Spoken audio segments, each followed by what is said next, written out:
And good morning, Kenya guests. To continue, thank you for staying with us. My name is Vivian Degwa, and right now I am joined by one Mary Karaoke Benson, and she is here to talk to us about matters bridging cultures and inspiring minds. She is an educationist, she's a musicologist and a coach as well, and she is passionate about inspiring the next generation. She's passionate about education, and that is the reason why she's here. And should I mention that she is a Kenyan teacher, yes, but she got to flourish and become a star in Sweden. She was here last week, but we were interrupted by some live event that was happening. So she's back here so that we can get into this conversation. Welcome back. It's a pleasure to have you on the show. Thank you for having me, Vivian. I'm glad to be back. All right. Yes. We hope today there'll be no interruption whatsoever so that we finish this conversation. Let's get to it. If you were to just give us a bit of a background of who exactly Mary is. Thank you. I'm Mary Karaoke Benson. I'm born and raised in Kirinyaga County. I'm a third born in a family of 7, a big family. I'm a mother, I am a wife, and currently I consult as a professional educationist, behavioral strategist in education. I like saying in education, and also I am a career coach. My career life history is mainly pegged on my passion in music and education. If you'd allow me, I'll tell you very briefly about that, how it all began. Go ahead. I went to a village school for my lower primary, a school where we were walking barefooted, and we were fetching water from the river. There was such a steep hill. And then for my upper primary, I joined a boarding school, Kabare Girls. Then later, I moved to Kiambu County for my secondary education, Kiambu High School. And I see the look in your eyes about Kiambu High School. I know Kiambu High School is known to be a boys' school. It's a boys' school. No, but when it all started, it was a mixed school. And I was one of the very lucky girls to join Kiambu High School. Then later, I joined Thogoto TTC. It is good to say that I started my teaching career from the lowest a teacher could start as a P1 teacher at Thogoto Teachers Training College, then advanced to diploma, degree, and master's. We'll talk about that later. And here I am now, Vivian. Here you are. Yes. Quite a journey right there, and it's an inspiring one. I am sure for those who are watching and they're just at the beginning, you know, of their teaching career, they can see that it's possible for you to go climbing up the ladder. You know, there's no end to all of this. How would you say your experience as a teacher in Kenya shaped your philosophy in education and also intercultural exchange? I taught in Kenya for 20 years before I moved to Europe. And I taught in all levels of schools again, because coming from a P1, I taught in the same school that I went, Kiangoma Primary. I went back as a teacher. Oh, you went to Kiangoma Primary? Yeah. Kiangoma Primary School, that is my school. Oh yeah, Kiangoma. And so I went back there as a teacher, a classroom teacher. Then later I went to my village secondary school, Kifuru Secondary, still in Kirinyaga. And then later, after I did my diploma, I was promoted and I moved to Kagumo High School, one of the national schools, a school that I'm really proud of. So having taught, then much later, I joined the Braeburn group of schools, and I worked with them for 12 years. And having worked in those schools in Kenya, it taught me a number of things. One of the things is that education is not just about academics. No. It is holistic. That education is putting or giving us, the students, a voice. Education is boosting their confidence. And I'll give you, I mean, with my experience, you'll allow me to be giving you examples why I'm saying this. Education is helping the students to dare to dream big. That is what education is also. When I was in Kagumo High School and Kifuru Secondary School, as the head of music, of course I go and I start a school choir. And I'm happy to say that in those 2 secondary schools, they had not been to the National Kenya Music Festival. But when I went as the music teacher and I trained my choir, we went to the nationals and we kept going for as long as I was there. What does this tell you? That when you empower the students, when you make them know that we are in this journey together, they can thrive and they will do exploits. It also taught me that that education, and more so the performing arts, plays a big role in transforming and enhancing discipline. Again, an example again, in my choir of 32 students, I had 8 of them who behaving differently. And I remember it was just 4 days before the provincial, that time it was Provincial Music Festival. And the head teacher came and told me, I'm sorry, Miss Karaoke, 8 of your students, of your choir members, will actually not join you for the provincials. And I'm like, please, sir, kindly. And it happened that those are the boys that had the best voices, you know. And I really pleaded with him, and he told me, you know what, I'm leaving the boys to you, but I don't want this happening again. And I, true to the word, I talked to the boys. And it was a turn around, and I told them, if you're caught that way again, you will not be part of my choir. And from that day, they changed.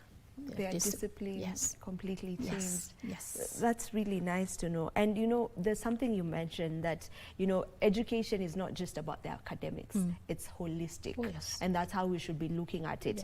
Now, the new curriculum that's CBE in the country at the moment, that is more of what it is pushing, if I'm not wrong. Maybe if you could just get into that a bit, you know, share your thoughts on the new curriculum, Kenyan education curriculum, that is CBE. I know it's a whole topic, you know, that needs time on its own, but if you can just, you know, shed some light on your thoughts on that. It is, I'm glad that we have the CBE now, okay, the system, because it's a hands-on system. It is a system where it is not just about facts. It's not just what you know, the knowledge you have. It is how are you able to apply that knowledge in the modern world? How are you in a real situation? How are you able to apply that? So it is not just about what you know, but you have to show us that this is what I know and this is how it is helping me through my skills, through the competencies. It's also a really good system because it is what we call a student-teacher centered. I mean, no, a learner-centered. It has the learner-centered approach, where now it is the student that is leading their learning. It is the students who should actually track their progress. It is students who should be given choices on how they want to learn.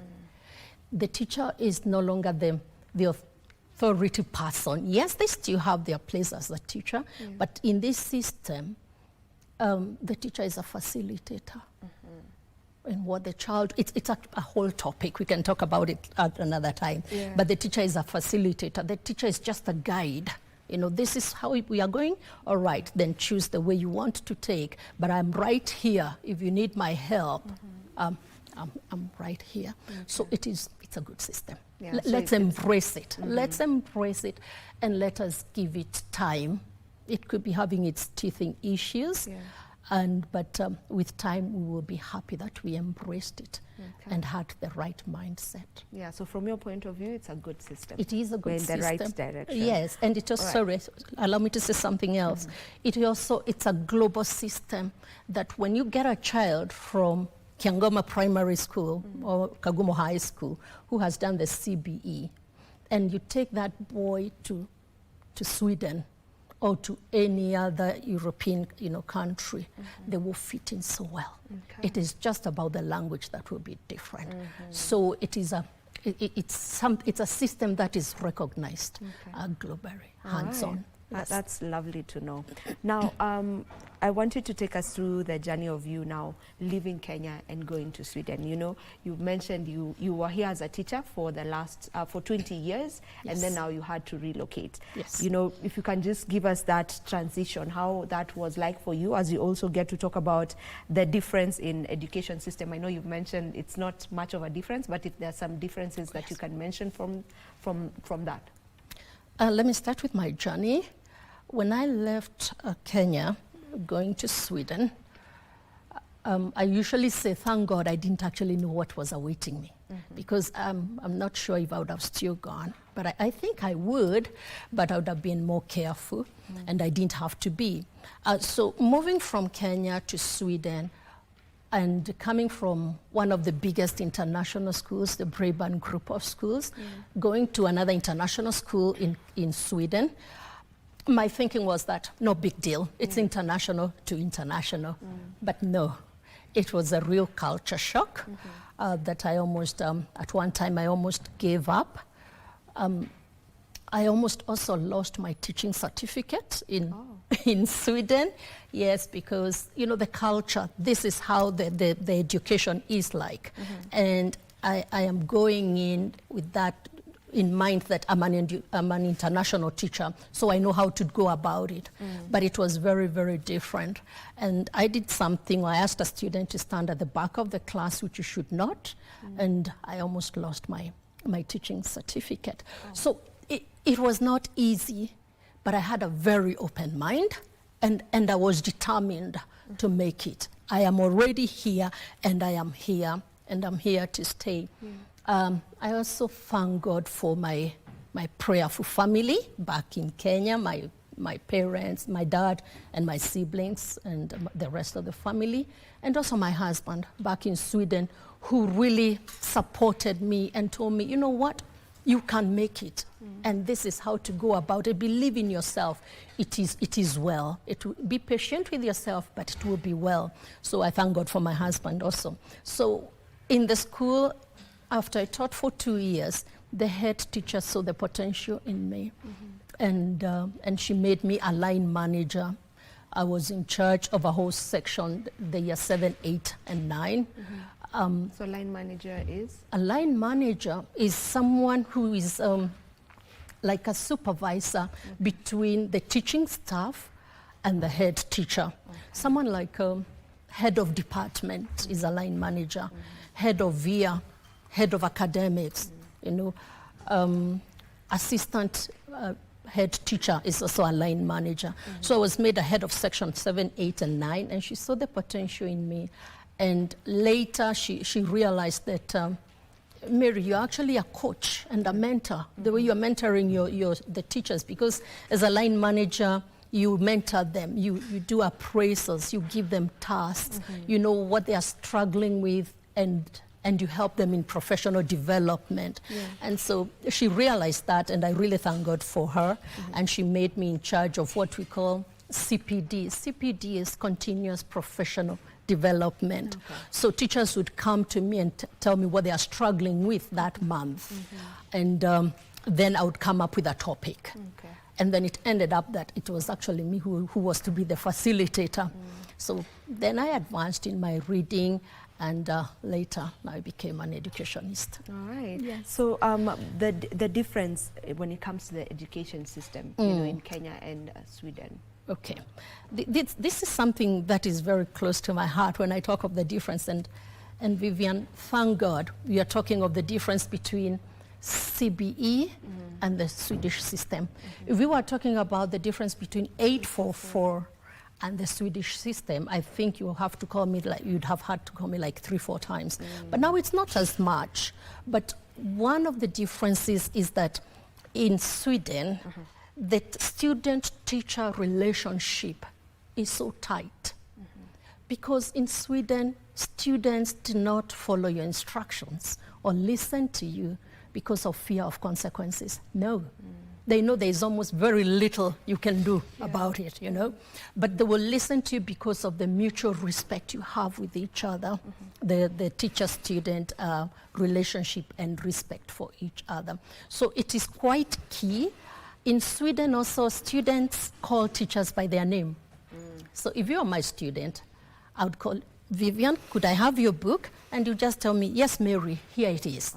Okay. There are no titles. There's no madam. There's no madam, there's no teacher, there is no miss or Mrs. And mainly I am talking about the government schools, because we are talking of CB, the government schools also. When you come to the international schools, of course now they are the titles, Miss Karaoke, Mrs. Bank, so on. But the government schools, students call the teachers by their name. And I can see a question on your mind. Another difference is that the classroom environment in the Swedish classes is more relaxed. It is flexible, and it is what we call, it is student-driven. So when the students come in and they sit down, after I introduce the topic, they are free to either stand as they're doing their work. There's like a mat, they can sit on the mat. They can sit on high stools like this, or they can sit on the normal chairs. It is them to decide what position they want to take for that lesson. Whereas in Kenya, it is more structured, okay? Then the Swedish education also emphasizes more on deep understanding of the content. Deep understanding. I told you I'm very passionate about this, so you will have to stop me if you'd want to go to another question. It's okay. They have a very deep understanding. I mean, they are very keen on a deep understanding of the content. It is more of quality, not quantity. It's not about finishing the syllabus. No.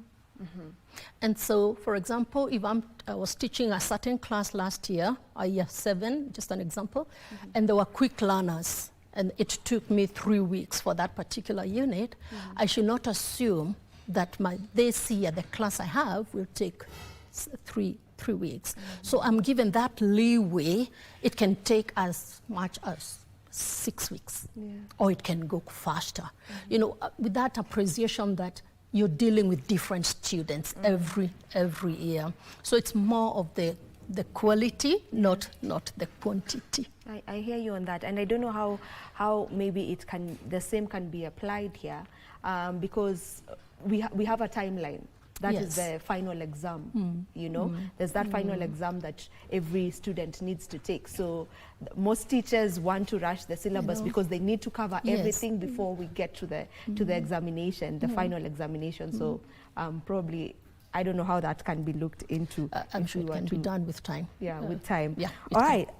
It's doable. Now, speaking about, you know, you moving over there, probably for a teacher who's watching us right now, and they would love to make the move, not just to Sweden, maybe to any other European country, do they need to do extra training for that? Or their teaching certificate from Kenya is valid elsewhere, you know, around the globe?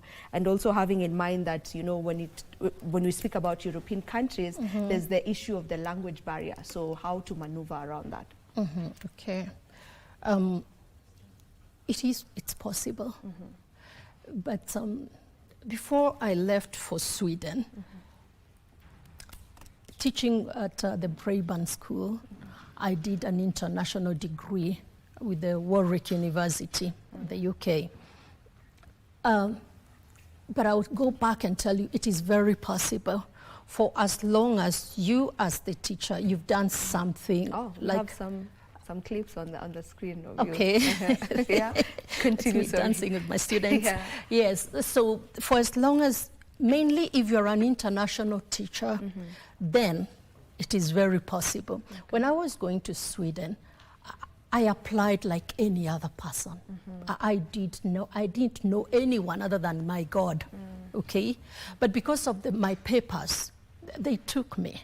So it is all about your papers, about the language. Of course, when you go to the Scandinavian countries, and they are very selfish with their language, you first go to an international school.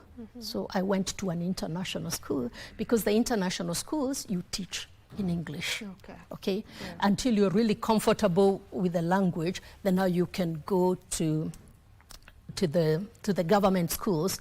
And again, I hope I'll not be beaten on this, which are actually really good, the government schools. They're better. Okay, I don't want to say they're better, but they're also quite good. Okay. So when it comes to language, the first thing is that you join the international schools that use English.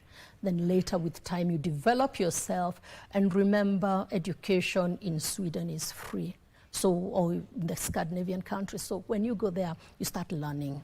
It's a requirement, actually. Yeah. You start learning the language. Yes. All right. So even speaking about that, then there's the topic of brain drain that comes up time and again. You know, why are we exporting, you know, all these great brains outside our country? Who are we leaving back here? We are draining our nation, you know, brain-wise. So what would be your take, or what's your thoughts when it comes to brain drain? I would say the most important thing is, why are we losing them? Or are we losing them, or actually they are going out there and coming back home, you know, to do something? When it comes to the brain drain, it has two sides. There's the positive part of it. Yeah.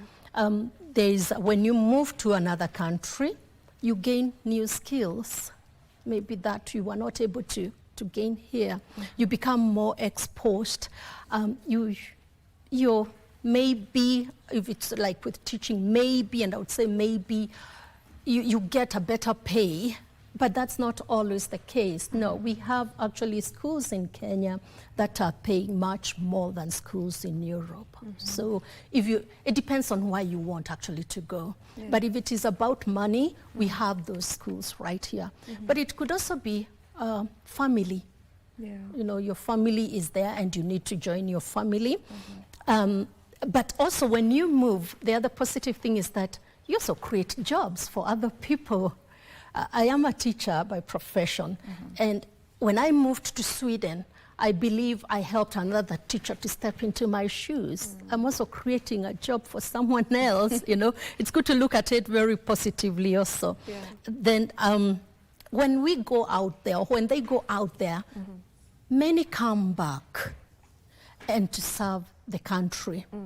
And I am one of them. Here I am, you know, serving my country, and more exposed and with more information on how to help in education. So it depends on why are you moving. Yeah.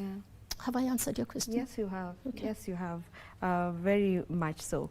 Now, when you have a consultancy, right? Yes. That is the education teacher-centric consultancy. How did it come to be, and what exactly do you do with it? When I was in Bremen, and then going to Sweden, I realized that in schools, many people, without naming names, are really very keen on how is the student, how are the students performing, okay?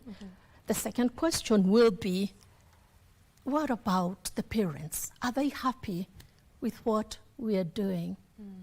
But rarely do we ever get the question, and what about the teachers? Rarely. And so when I moved to Sweden, and I realized that, here again, here are the teachers. We need someone to walk with us. Because let me tell you, Vivian, teaching is a tough job. I can imagine. It is tough. Imagine yourself as a parent with 2 children, and many times you look forward to when schools open, they go back to school. What about that teacher sitting with 30 students, day in, day out? Teaching is not easy, and no teacher should actually walk this journey alone. Okay. So I want to be that support to the teachers, because I have gone through it. I have cried. I have almost lost my certificate, you know, like I mentioned to you earlier. I want to be that support system to the teachers, where they feel empowered, where they feel that there's someone they can talk to. There is somebody who is waiting back there, who understands what they're actually going through. And I am a very strong believer that an empowered teacher gives you quality education. We don't need anything else. It is the teacher. Once we empower them, once we make them feel valued, once we listen to them, they will give us what they have never given to us. So my consultancy is mainly on empowering teachers, supporting teachers, both in Europe and in Kenya now, and to be that voice that teachers will remember that there's someone here who understands what you're going through, and you can come and share with me. You can call me. We can talk about it, and I understand what you're going through. And if you're wrong, I will tell you you're wrong. What's the one thing you're proud of so far, you know, on this career path that you are on? One thing I'm really proud of, Vivian, is my journey. It's not been easy. I won't lie to you. I mean, it's been tough, but I thank God for where I am. So it is my journey, the journey that I've taken, and what it has made me today. Another thing I'm really proud of is that through my experience and my expertise, and above all, by the grace of God, I'm able to support my colleagues. I'm able to empower my colleagues, and I mean from different nationalities, from different levels, and also different curricula. It doesn't matter whether it is CBE, IGCSE, a teacher is a teacher. So I'm proud of that. Yes. All right, as we almost come to a conclusion of the conversation, if you can just touch a bit about the misconceptions on cultural gaps, and if you can give specific examples as well. Okay, the misconceptions are there, and there are quite a number of them. And mainly I would deal with, I would talk about what I've actually even seen now in Kenya. One of them is the learning style, where we assume that a student or all students should actually learn in a certain way. That is a misconception. Another misconception is on behavior. Where Vivian comes to class, just an example, she comes to class and you're quite loud in class. And I, as your teacher, I would look at it like, oh, Vivian is so loud, you know? And I forget that that has to do with your culture. Your culture, people speak loudly to be heard. Or maybe you come from a family where you need to be loud. You know, that's still a culture.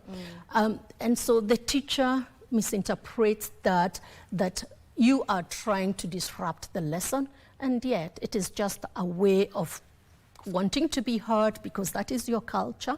And again, I go back to the teachers that I'm really supporting, that as a teacher, if you have a classroom culture, because culture is who we are. If you have a classroom culture and the students know when we get to Ms. Karaoke's class, this is the voice level that we are going to use in class. So even if I'm really loud back at home, the minute I get in the class, I switch now to the culture of that classroom. So we can help them that way. The last misconception is the learning expectations, where a teacher believes that students should learn in a certain way, all of them. For example, if it is group work, there are those students who don't talk much in a group work, and that is their personality.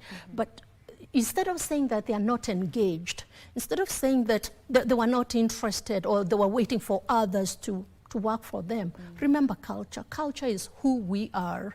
They are taught that when you listen to other people talking, then that's respect. So there's that misconception, but a teacher, again, maybe that's something I could come we talk again about. A teacher could also help that student and say, I realized you were quiet during the group work, but I want to see what point you put across, then you can explain to us. So there are quite a number. Okay. Yes. Thank you so very much for joining us. We need to wrap up this conversation, and I have to mention that you were nominated Best Teacher, you know, in Sweden for 2 consecutive years. Now, since this particular segment is for inspiring the younger woman, maybe just in less than a minute, what advice would you give, you know, the younger woman who's watching today and would love to achieve global success? One of the things I would tell them is believe in your potential. Okay. And stay open to learning from your experience, whether it is a good or bad experience. Be very open-minded to learn from that. Then be bold and embrace challenges. Never be afraid to step outside of your comfort zone. Right. You better try and you're told no than later saying, I wish I did it. And lastly, follow your passion. Thank you. Follow your passion. Thank you so much, Mary Bengtson. You got it. Yes, yes. Right. Son of For Bengt. joining us. It was very nice having you on the show.